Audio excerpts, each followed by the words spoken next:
They are the weapons of long-lasting cruelty, often maiming and killing years, even decades after a conflict has ended. Landmines may not carry the same kind of immediate destructive power that a bomb or a missile comes with, but their dark legacy has made them some of the most damaging and controversial forms of weapons that we've ever created.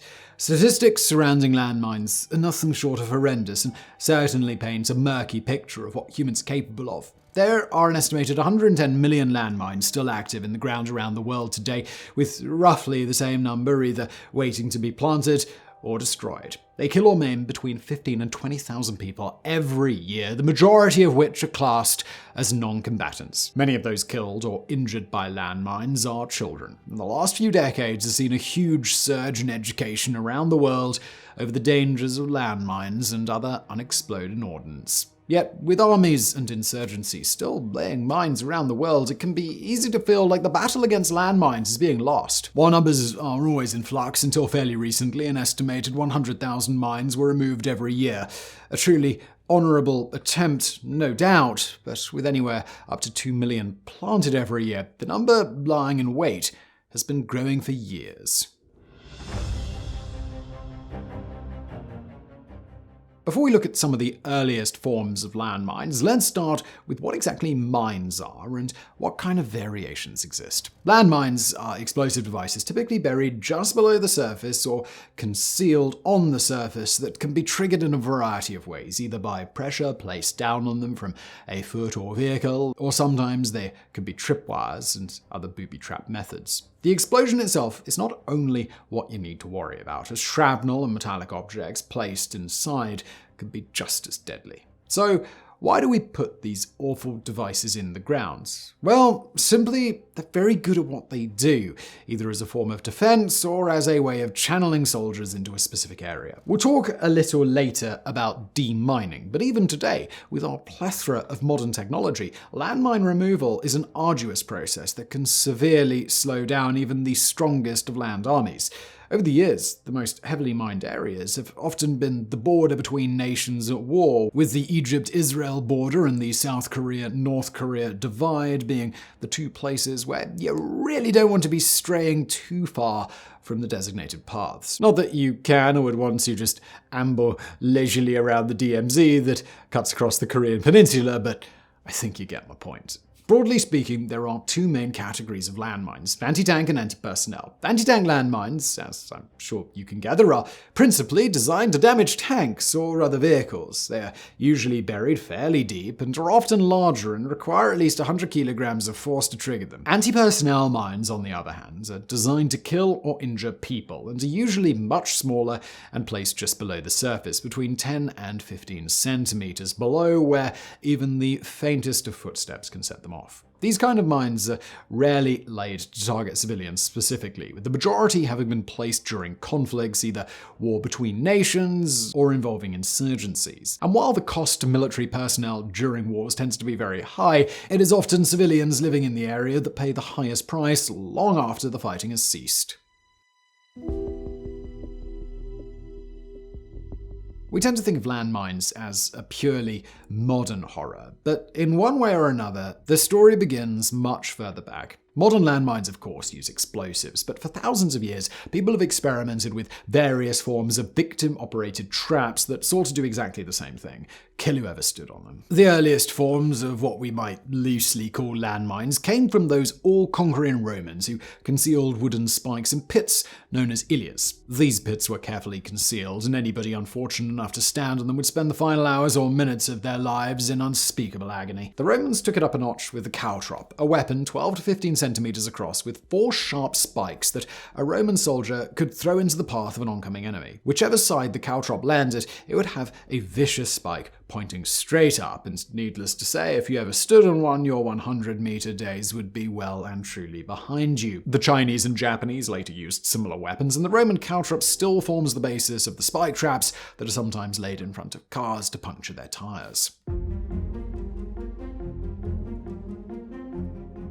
While gunpowder was first invented sometime in the 9th century, it took several centuries until it was being used in landmines because mainly gunpowder is hygroscopic, meaning it attracts and holds water. And when it comes to gunpowder, water's a big no-no. The Huolongjing, a 14th century military treatise that describes a variety of weapons, gives an account of one of the earliest known landmines to use gunpowder. It involved a 2.7 meter long piece of bamboo that had been waterproofed by wrapping it in cowhide and covering it with oil. Inside, it was filled with compressed gunpowder and lead or iron pellets and then sealed with wax and placed outside, often over a trench. The full details of how it worked are far from clear, but it involved a small pin that, when dislodged, would set off a chain of events that would eventually lead to a set of fuses being lit and a small explosion tearing through whatever or whoever had disturbed it. As the centuries passed, their use began to spread around the world, but they remained unreliable at best and failed to capture the imagination until the invention of the safety fuse in the early 19th century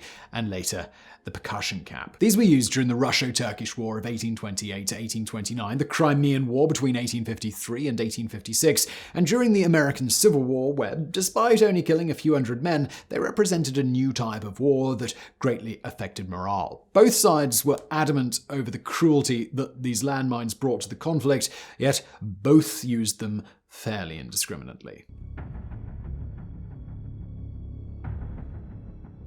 During the 19th century, several technological advancements gradually led to the evolution of the landmine. Certainly, the most important came in 1863 when the German chemical industry developed TNT, an explosive that could be used in artillery shells, but was also found to be an excellent substance for landmines because of its lightweight, stability, protection against the damp, and relatively cheap cost of production. By the early 20th century, landmines had been used in wars or rebellions around the world for some time, but the First World War saw a notable increase, though probably a whole lot less than you'd imagine. When we think about trench warfare, we might assume that no man's land was filled with landmines, but that wasn't really the case.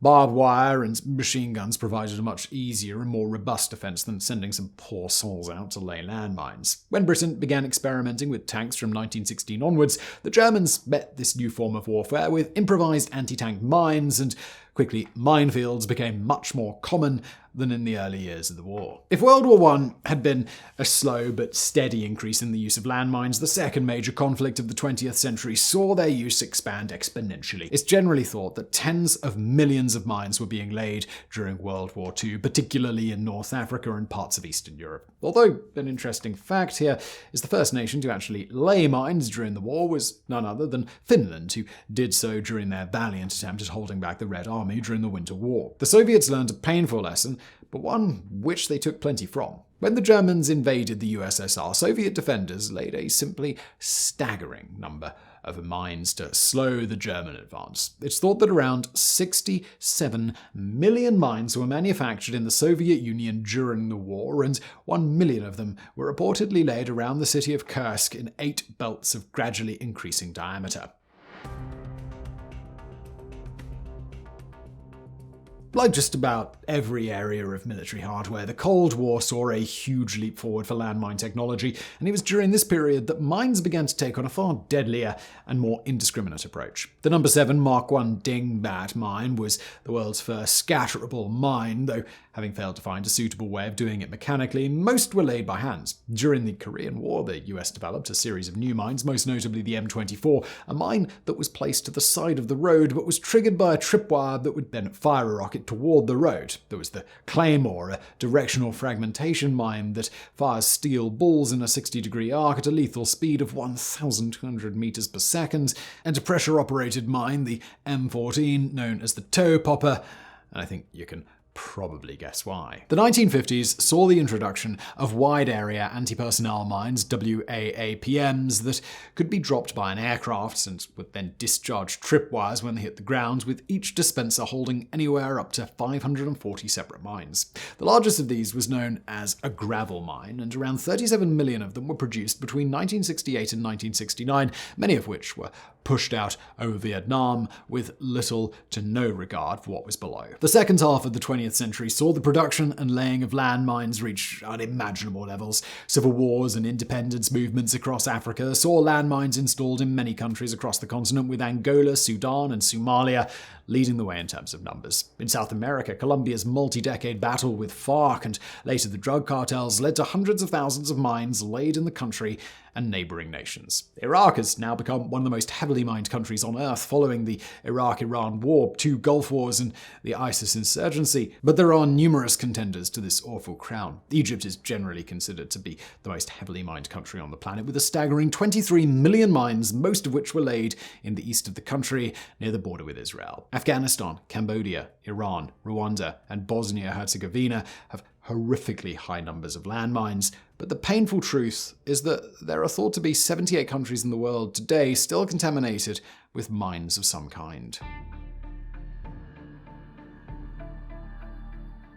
There can be few professions quite as terrifying and absurdly dangerous as demining. On average, 1 deminer is killed and 2 injured for every 5,000 successfully removed mines around the world, while the cost of removal is huge in comparison to the cost of the mine itself. A cheap mine can be bought or constructed for anywhere between $3 and $75, while the cost of removing it is between $300 and $1,000. The work of demining is a painfully arduous process, but one that has seen plenty of change over the last century. Yet it still often involves one person or small team placing themselves in the face of serious potential danger day in and day out. Demining in the military is common practice, with combat engineers often called in to clear a route for tanks or personnel to pass through minefields. During World War II, this was often done by simply prodding the ground slowly with a pointed stick or bayonet, though the war did also see some of the earliest metal detectors to be used for mine clearance. And for the sickest, most twisted combatants during the Second World War, they often used local civilians to clear minefields by forcing them to walk through them. World War II also saw dogs being used for the first time, and they've since gone on to become one of the most reliable methods for searching out mines. Dogs are up to 1 million times more sensitive to chemicals than humans and can sniff out TNT, monofilament lines used in tripwires, and metallic wire used in booby traps and mines. But at $10,000 per animal, plus 6 months of training and acclimatization, they're not exactly cheap and easily available. But dogs are not the only animal that is trained for demining. One Belgian charity uses rats to demine in Tanzania, while in Sri Lanka they've been experimenting with mongoose. However, by far the most surprising animal to recruit to the landmine cause is the humble bumblebee, who, through what is known as hymenoptera training, can be taught to hunt out substances such as explosive materials, illegal drugs, as well as some human and plant diseases. Mechanical demining is now probably the most effective and efficient method, and is also used in humanitarian situations. This typically involves a large military vehicle that has had its armor heavily reinforced and comes with tillers, flails, or rollers, which essentially churn up the earth ahead of it and detonate any mines that might be in the way. Now that's where we are currently, but there are numerous new methods on the horizon. Ground-penetrating radar, infrared and hyperspectral scanning, and electrical impedance tomography, which maps out the electrical conductivity of the ground, are just some of the detection methods under development. And if we ever have any hope of removing landmines from around the world, we're almost certainly going to need better technology. In the mid to late 1990s, global awareness over landmines was rising and high-profile attempts were made to finally ban their use. In 1997, the Convention on the Prohibition of the Use, Stockpiling, Production and Transfer of Anti-Personnel Mines and on Their Destruction, also known as the Ottawa Treaty, was signed by 40 states, but has since grown to 164 that have either ratified or acceded to the treaty. This was undoubtedly great news, but when you see who hasn't signed the treaty, things don't look quite as good. The US, China, Russia, India, Pakistan, and Saudi Arabia, and many more, have all so far failed to sign the treaty. Now, make what you will about that, but for whatever reason, be it financial or military means, some of the most powerful governments in the world, and a huge slice of the world's population, don't fall under the treaty. And even the treaty itself is not quite as watertight as you would think, and it doesn't cover anti-tank mines, cluster bombs, or Claymore-type mines. We're not exactly sure who is currently still making landmines and in what numbers. In 2018, Landmine Monitor identified 11 countries as producers of anti-personnel mines, including China, Cuba, India, Iran, Myanmar, North Korea, Pakistan, Russia, Singapore, South Korea, and Vietnam. Now, it's important to highlight that this doesn't necessarily mean that they are all actively producing landmines right now, but because of their absence from the treaty, they're essentially labeled as maybes. To put the global landmine problem into perspective, if landmine clearance continues at a steady rate and we don't see any enormous additions, it would take the world between 500 and 1,200 years to clear the planet of every landmine still in existence, and it would cost somewhere between $50 and $100 billion. It's clear that this is going to take an extraordinarily long time to complete, and yet the danger, pain, and even death caused by landmines remains a dark shadow for many areas of the world. Most people who step on a landmine don't die, but the loss of a limb or two is incredibly common. In the United States, the rate of amputation is 1 for every 22,000 people, while in Angola, where a brutal civil war has been going on for 27 years, millions of landmines were laid, and it's now 30 people in every 10,000. Landmines not only act as a shocking danger to human life, but their mere presence means that millions of square miles around the world cannot be used by farmers, often desperately in need of land. It's thought that both Cambodia and Afghanistan could effectively double their agricultural production if all of their mines were removed. When you think about the estimated cost of clearing all of the landmines around the world, perhaps $100 billion at its most expensive, it doesn't seem like much when compared to what developed nations plow into their military budgets every year. Yet while some impressive progress has been made in the last 25 years, many are still dragging their feet. Whether this is for financial security or just plain non-conformity reasons, it's difficult to tell. But what is clear is that landmines will continue to present an awful danger for some of the poorest in the world until there is a more coordinated response. Landmines are not something we think about when we go walking through Britain's sedate rolling hills or America's dramatic wilderness. But for those living in rural communities in Angola, Cambodia, Egypt, Afghanistan, and Colombia, a walk through the forest can take on an entirely different proposition, where every step can lead to a discreet click and the end of life as you know it.